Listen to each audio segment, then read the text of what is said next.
So hello friend, मैं polity का part फिर लाया हूँ जो एग्ज़ाम के व्यू से बहुत ही इंपॉर्टेंट है। मेरा ओनली टारगेट है BHU एंड AU।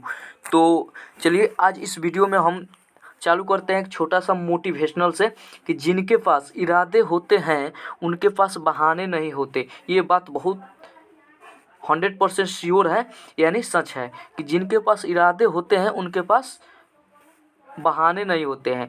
एक ऐसा लक्ष्य भी होना चाहिए जो आपकी सुबह उठने पर मजबूर कर दे। तो सच में मजबूर ये होना पड़ता है अगर लक्ष्य आपको सीने में अगर होगा तो चलिए आज इस वीडियो में हम लोग पढ़ेंगे प्रस्तावना। प्रस्तावना में हम सबसे पहले बेसिक जानेंगे कि प्रस्तावना आखिर क्या है। तो चलिए हम भारत को एक संपूर्ण प्रभुत्व संपन्न समाजवादी पथनिरपेक्ष लोकतांत्रिक गणराज्य बनाने के लिए तथा उसके समस्त नागरिक को सामाजिक आर्थिक राजनीतिक न्याय विचार अभिव्यक्ति विश्वास धर्म है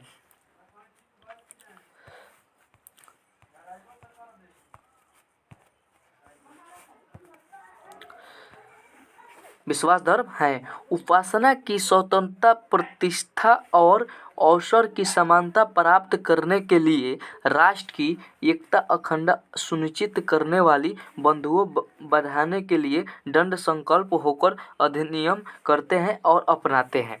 चलिए दोस्तों, आप लोग को अगर आप लोग समझते होंगे कि ये बहुत मैं थ्योरी पढ़ा रहा हूँ, आप लोग अच्छे से यहीं से ऑब्जेक्टिव बनता है। आप लोग को हम ऑब्जेक्टिव भी कराऊंगा, ऑब्जेक्टिव कैसे पूछा जाता है, तो आप लोग पहले थ्योरी अच्छे से समझिए।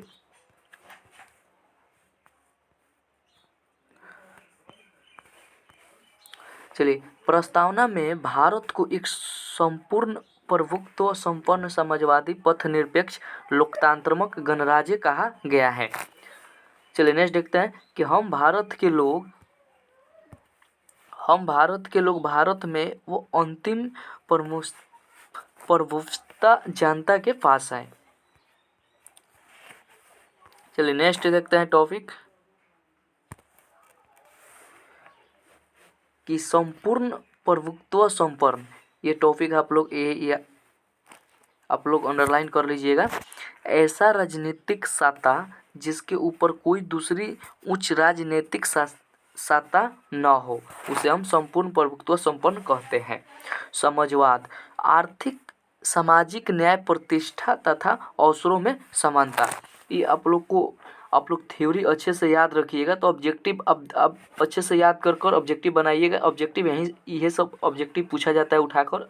आजकल का ऑब्जेक्टिव थोड़ा एग्जाम में लॉजिकल पूछा जा रहा है, तो आप लोग पहले थ्योरी अच्छे से पढ़िए। चलिए, पथ निरपेक्ष या धर्म निरपेक्ष, यहाँ से ऑब्जेक्टिव बार बार पूछा जाता है कि राज्य सरकार का कोई धर्म नहीं होगा। सरकार सभी धर्मों को एक समान रूप से महत्व देगी। धर्म के आधार पर सरकार किसी प्रकार का भेदभाव नहीं करेगी। धर्म के आधार पर सरकार किसी प्रकार का भेदभाव नहीं करती है। तो चलिए दोस्तों, मैं यहीं पे अपना वीडियो एंड करता हूँ और फिर आप लोग से नेक्स्ट वीडियो में मिलूँगा। तो आप लोग को लग रहा होगा कि ये सब थ्योरी से ऑब्जेक्टिव कैसे पूछा जाता है, तो सच ऑब्जेक्टिव मैं कराऊंगा तो आप लोग थ्योरी अच्छे से पढ़े होंगे तो ऑब्जेक्टिव आसानी से बना देंगे। आप प्रीवियस उठा कर देखिएगा BHU एंड AU, तो आप लोग से पूछा होगा। यही थ्योरी से पूछा जाता है क्वेश्चन। आप लोग पहले थ्योरी अच्छे से पढ़िए। चलिए दोस्तों, ठीक है, मैं नेक्स्ट वीडियो में आप लोग से मिलूँगा।